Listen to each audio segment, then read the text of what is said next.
Kubariki sana kwa siku njema ile ambayo Mungu ametuwezesha kuiona na kuwepo katika hii mitaa mizuri. Sehemu yetu kwa Dar es Salaam, East Africa, Tanzania. Kokote kule ambako unatufuatilia. Na tuko mahali hapa kwa neema zake Mungu na kwa kibali ambacho Mungu ametujalia wanao kusimama katika njia panda na kuja kuyanena maneno ya uzima. Lina jina lako Mungu lazima mbingu na nchi. Baba, tunakutukuza.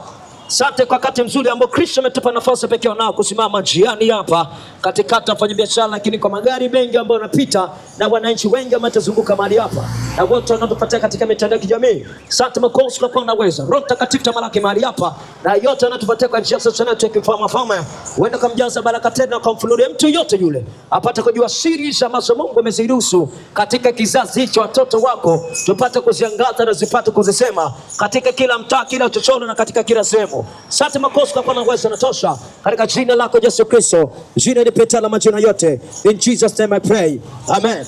Kitabu cha Injili ya Yohana sura ya 3 mstari wa 16. Injili ya Yohana 3 mstari wa 16, maandiko mazuri haya ambao nitaenda kuyasema na kwenda kuyatafsiri katika maneno haya. Injili ya Yohana 3:16. Maandiko matakatifu yanasema hivi: kwa maana jinsi Mungu aliupenda ulimwengu hata akamtoa mwanawe pekee, ili kila mtu amwamini asipotee, bali awe na uzima wa milele.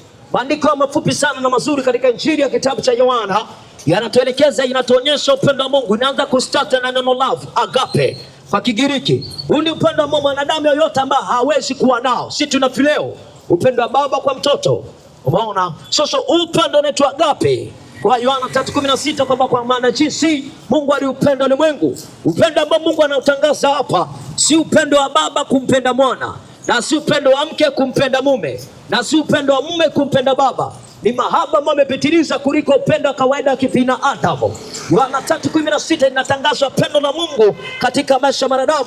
Kuna good news katika kitabu cha Injili ya Yohana 3:16. Inasema kwa maana jinsi Mungu aliupenda ulimwengu. Mungu aliupenda ulimwengu. Ulimwengu ni pamoja na vyote ambavyo vinakaa katika ardhi, wanadamu, wanyama na kila kitu na kadha wa kadha. Vyote vile ambavyo viko chini ya uso wa dunia.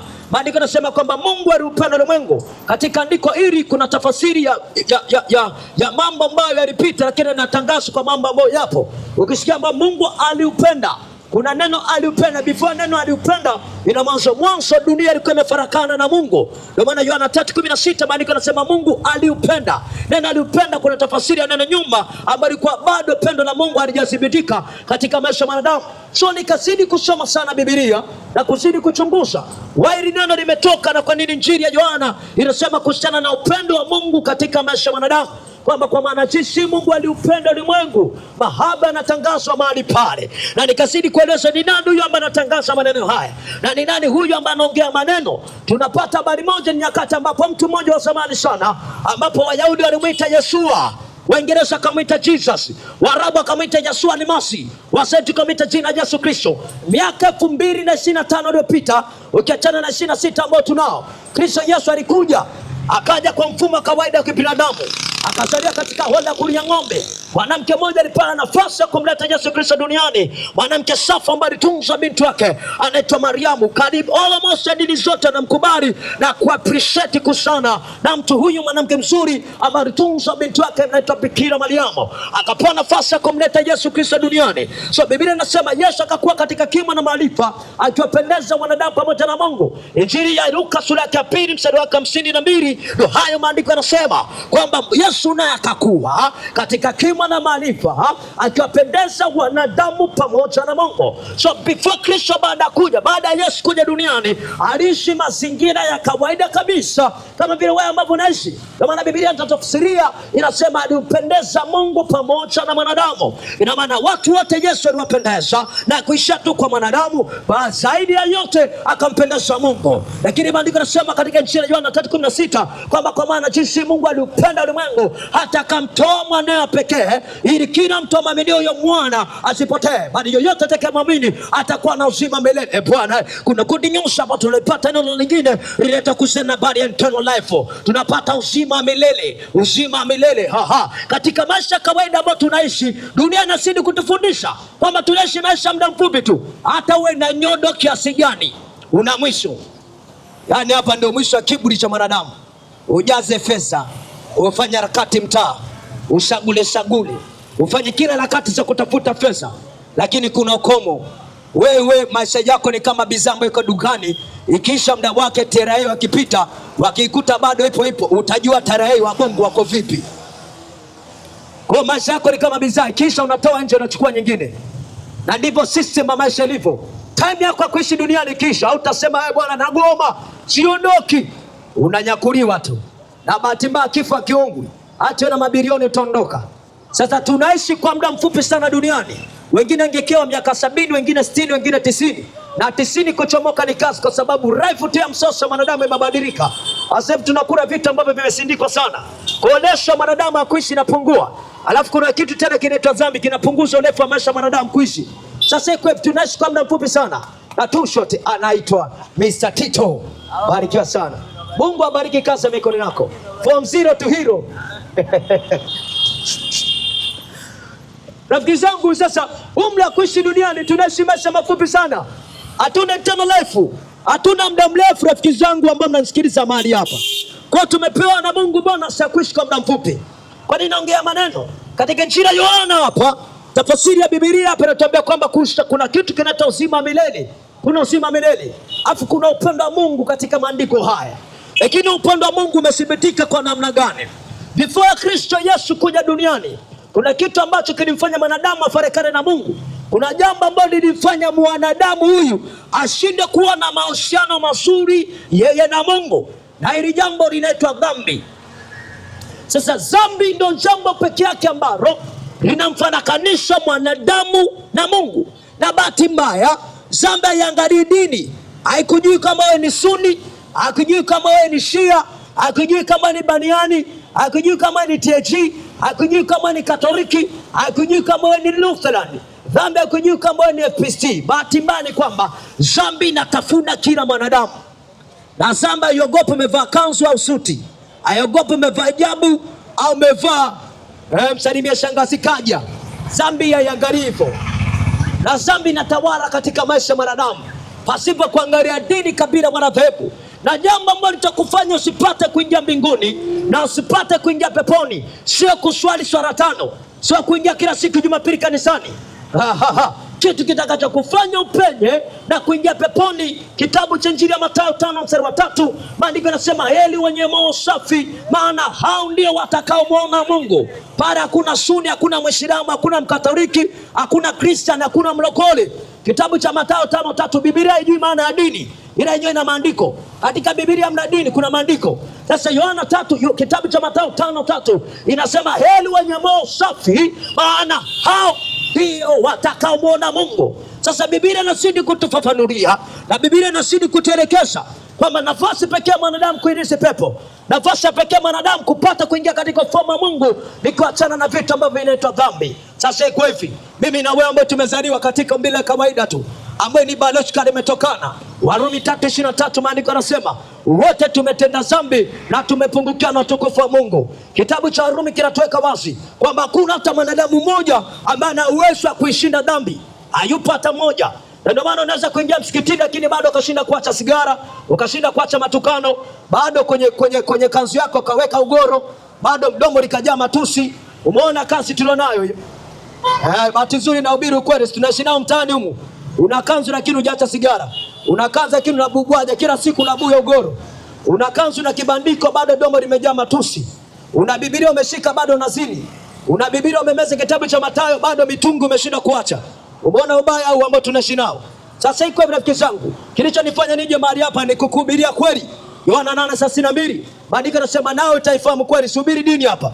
Maana dini haitakusaidia, unao lakini vitu vibaya vimekukamata. Maandiko yanasema nao utaifahamu kweli na hiyo kweli itakuweka huru. Nimekuja kuhubiri kweli ya Mungu mahali hapa. Sasa iko hivi, Injili ya Warumi 3:23 inasema wote tumetenda dhambi na tumepungukiwa na utukufu wa Mungu. Ina maana hii hakuna hata mwanadamu mmoja ambaye ana uwezo wa kuishinda dhambi au ambaye ana uwezo wa kumshinda ibilisi. Maana chanzo cha uasi duniani ni mwovu ibilisi, shetani, baba wa Mungu, ibilisi. Wewe sio na chuki na mimi, kuwa na chuki na ibilisi.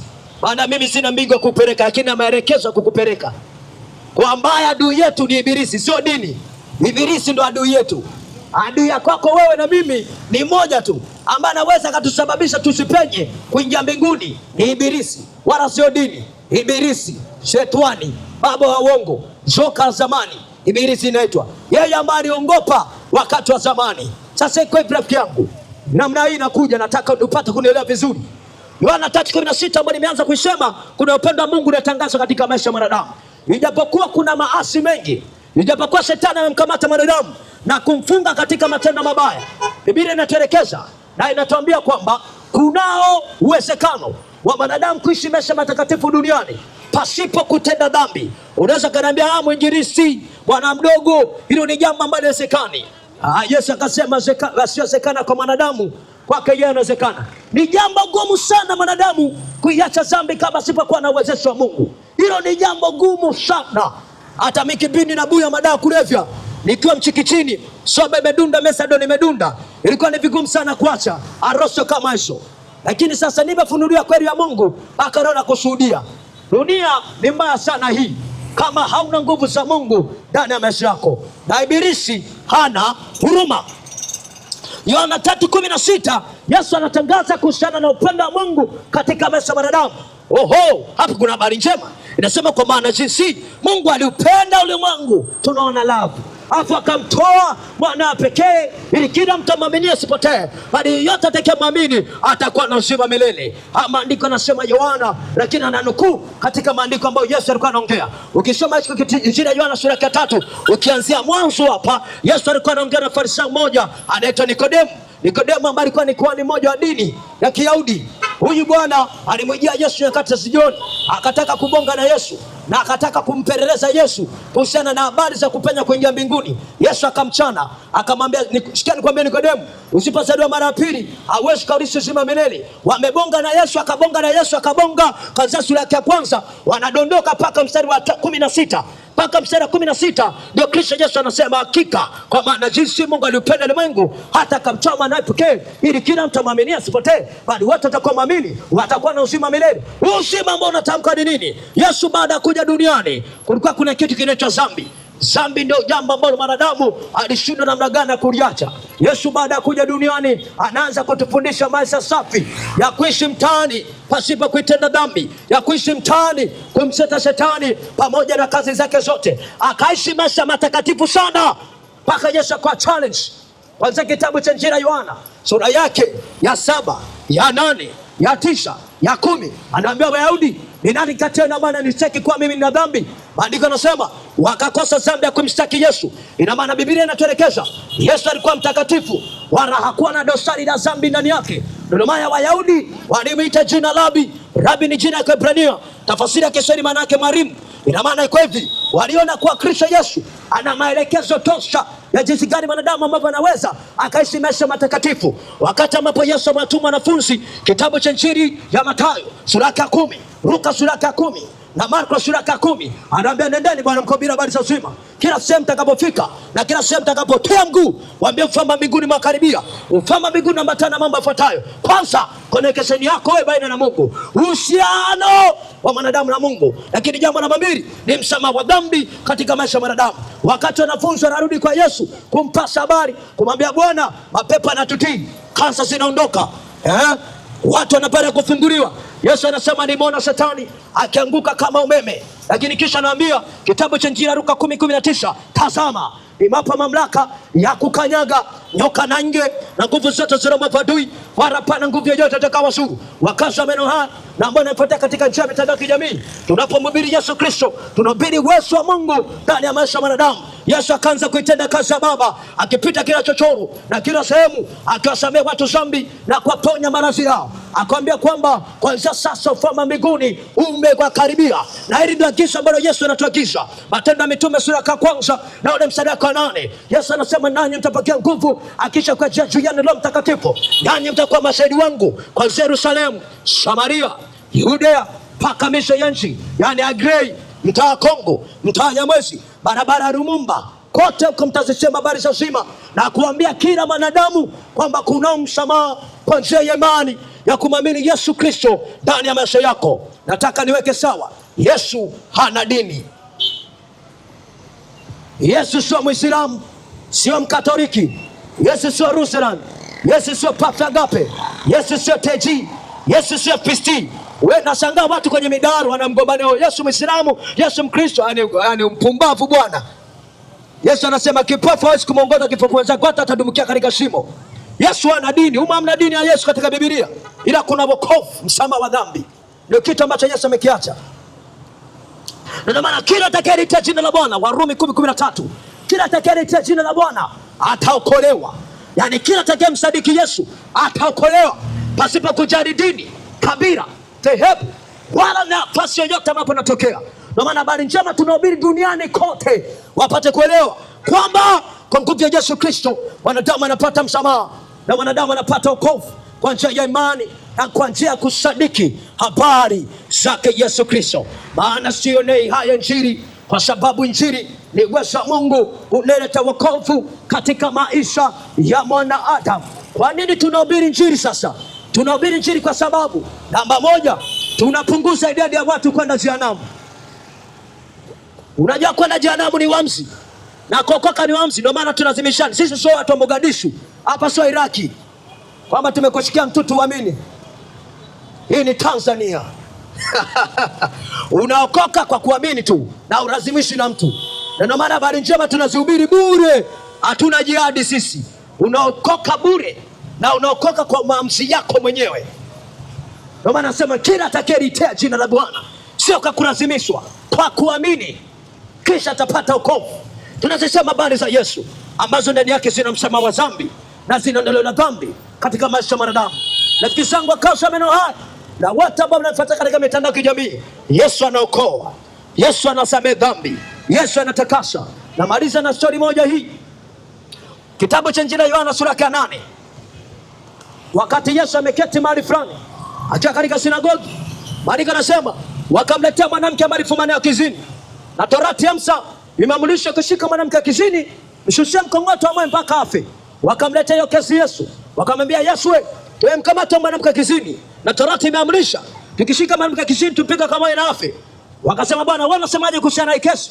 Maandiko yanasema Yesu akazidi kuchora chini na atazame. Wakazidi kumbuksi. Yesu akafunua kauli yake na akasema, ni nani kati yenu ambaye hana dhambi na wa kwanza kumtupia jiwe mwanamke? Maandiko yanasema wale watu dhamiri zao zikawauma, kwa sababu na wao walikuwa ni watenda dhambi. Yesu anamgeukia mwanamke, anamwambia binti, mimi sikuhukumu. Hili ndio neno ambalo nakwambia kwamba umesamehewa dhambi zako zote. Wale Wayahudi wakamshangaa Yesu, anatoa wapi mamlaka kusamehe dhambi? Yesu akwambiaje? Kwanza wakati ambapo mwana wa Adamu yupo duniani, tambueni kwamba anayo mamlaka ya kumsamehe dhambi mwanadamu. Yesu hakuwa sawa na mitume wengine. Huwezi kumfananisha Yesu na mtume wote, utakuwa unamkosea heshima. Mitume yote washakata moto, wako kwenye futi 6 wanasubiria ufufuo. Kristo Yesu anaambia mtanizika, siku ya 3 nitafufuka. Anapigwa mijeledi ya Kirumi 40, kanzu inageuka kuwa damu, kanzu ikajaa damu. Yesu anakokota msalaba, anaelekea Golgotha, fufura kichwa mwanaume. Napata mida saa 6 mpaka saa 9. Yesu anakata roho saa 9 kamili mchana. Kisha anakuja kijana mmoja anaitwa Yusufu Arimathaya, anaomba mwili wa Yesu, anaenda kumzika, maana kwa kuna kaburi ameshaliweka karibia na bustani, iko juu ya pango. Anamzika Yesu mahali pale. Siku ya kwanza mauti imemshika Yesu, siku ya pili mauti imemshika, siku ya 3 mwanaume Yesu anapata kufufuka kutoka katika wafu. Matendo ya Mitume sura yake ya 1 na mstari wake wa 3. Yesu anatokea wanafunzi ndani ya siku 40. Afu wa mwisho kunitokea nikiwa ni mimi, kijana mdogo niliyokuwa mchikichini, nasumbuka na Rosa drugs, nasumbuka na marijuana, mitungi imenitesa. Yesu akamwambia kwanza, akaja mchikichini kupitia mtumishi wake. Yesu akanambia, Medi, nimekusamehe dhambi, nimetoa fita ya marijuana, nimetoa fita drugs katika midomo yako, nimeondoa kiu ya drugs, nimeondoa kiu ya tungi, na nimeondoa kiu ya marijuana.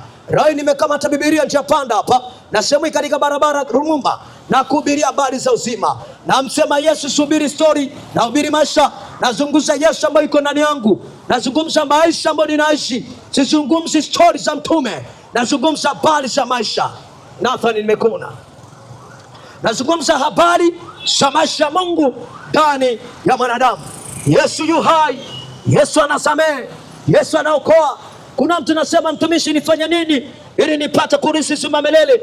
Ili swali Petro anayeulizwa Matendo ya Mitume sura ya 3, baada ya Petro kuhubiri uzima, wale watu wakauma mioyo yao, wakamwambia Petro, tufanye nini? Petro anamwambia, tubuni nyinyi na familia zenu, kisha Yesu atawaangazia katika maisha yenu. Najua unaniuliza mtumishi, nifanye nini? Warumi 19 anasema, ukimkiri Yesu kwa kinywa chako na ukamini moyoni mwako wa Mungu alimfufua katika wafu, utakuwa umepata wokovu. Wokovu tafsiri yake ni msamaha wa dhambi katika maisha ya wanadamu. Unapomwamini Yesu unapata msamaha wa dhambi. Unapomwamini Yesu unapata msamaha wa dhambi na uhakikisho wa kuingia mbinguni. Unaishi duniani kwa na 100% mapato unapata juu mbinguni. Wenzako tumesha saini mkataba, tuna uhakika 2,000 ya kurithi uzima milele. Parapanda inapolia, hatuna deni na Mungu, maana Kristo Yesu ametusamehe madhambi yetu na ametupa neno la upatanisho kuja mtaani kuzinena habari zake Yesu Kristo. Bwana, Yesu anatoa uzima, Yesu anasamehe. Unapomwamini tu anakupa msamaha wa dhambi ndani ya maisha yako, pasipo kujali dini, kabila wala dhehebu. Mimi ni kijana mdogo sana, ninahubiri habari za uzima, nina mitikasi kibaya ya kufanya na hauna chochote ambacho naweza kunidanganya, kwa sababu ni mtoto Gen Z. Kuona uelewa kinoma noma. Ukiniambia kuhusiana na dunia ndo tunaishi hapa. Kwa nini mbona ni ushubwada tu? Kuishi na dunia afuka mkosa Yesu. Ni ushubwada tu. Hamna lolote lile. Kwa kuhusiana mitikasi tunao kibao tu ya kufanya, lakini watu nasubiri habari za uzima, kwa sababu ndani yake zinao uhakikisho wa kurithi pepo na kusamehewa dhambi tukiwa duniani. Bwana Yesu anawapenda sana sana sana. Hizi ndio habari ambazo tumekuja kujisema katika mtaa. Unapoenda nyumbani kuziona familia, tambua neno moja ambalo mwinjilisti alisema pale.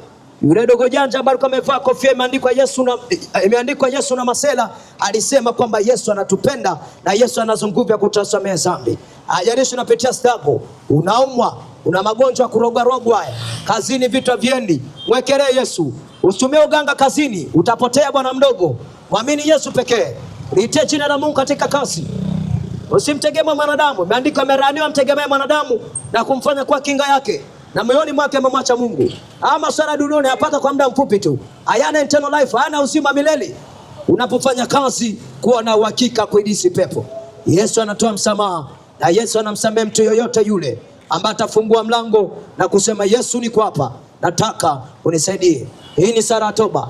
Najua kuna watu mmepangwa huko juu kwenye magorofa, mnanisikiliza, na yamkini unaumwa, umeenda hospitalini, umepiga kila namna vipimo vimedunda, hakuna ugonjwa wote aliouona. Bwana Yesu ni tabibu. Yaani mimi ninachohubiri subiri story, na hubiri maisha. Kupitia mikono yetu tumwombea watu wengi sana kwa naumwa wakapokea uponyaji. Simple and clear. Na ndio mambo ambayo Yesu anatenda kila siku. Kwa tunapohubiri habari za uzima tuna uhakika. Lakini sasa tutaenda kuomba tena wana ufuatia katika mitandao ya kijamii. Yamkini unaumwa lakini hujapata upatanisho baina yako na Mungu. Bado una connection nzuri baina yako na Mungu. Tuko mahali hapa kwa ajili ya kukusaidia. Hii ni sala toba ambayo tutaenda kuifanya, ambayo tutaenda kuitamka mahali hapa.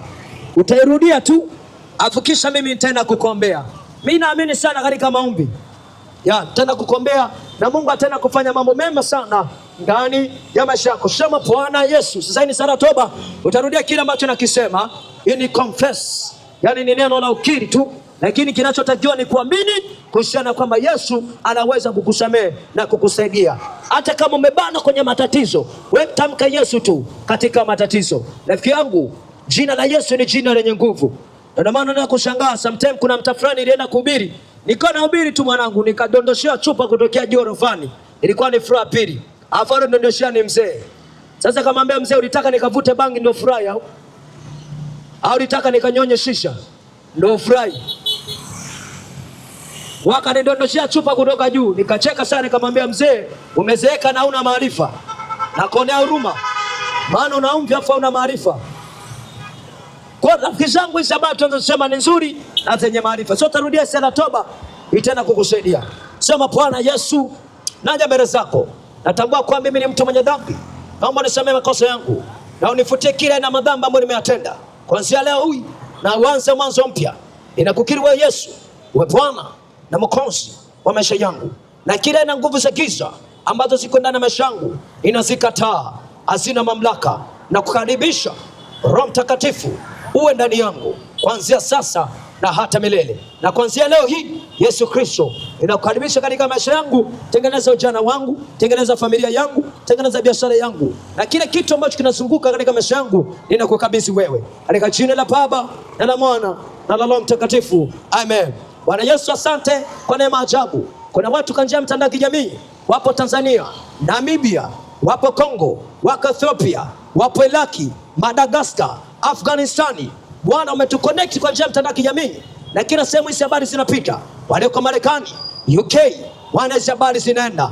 Asante kwa kuleta mtandao wa kijamii, maana tunawahubiria watu wa kawaida walioko mahali hapa, lakini na wote ambao wako nje ya mipaka ya Tanzania. Ninatamka uzima katika maisha yao. Aliye mgonjwa akapokea afya, anatafuta breakthrough akapokea afya, na yote amemkukiri, ninatamka uzima. Na agiza malaika zako Bwana wafanye kituo kwa kila mtu yote ambaye ameweka imani ya kukuamini Yesu ndani ya moyo wake, katika jina lako Yesu Kristo, kwa jina la Baba na la Mwana na la Roho Mtakatifu. Watanzania wenzangu wampenda Mungu, tuseme amen.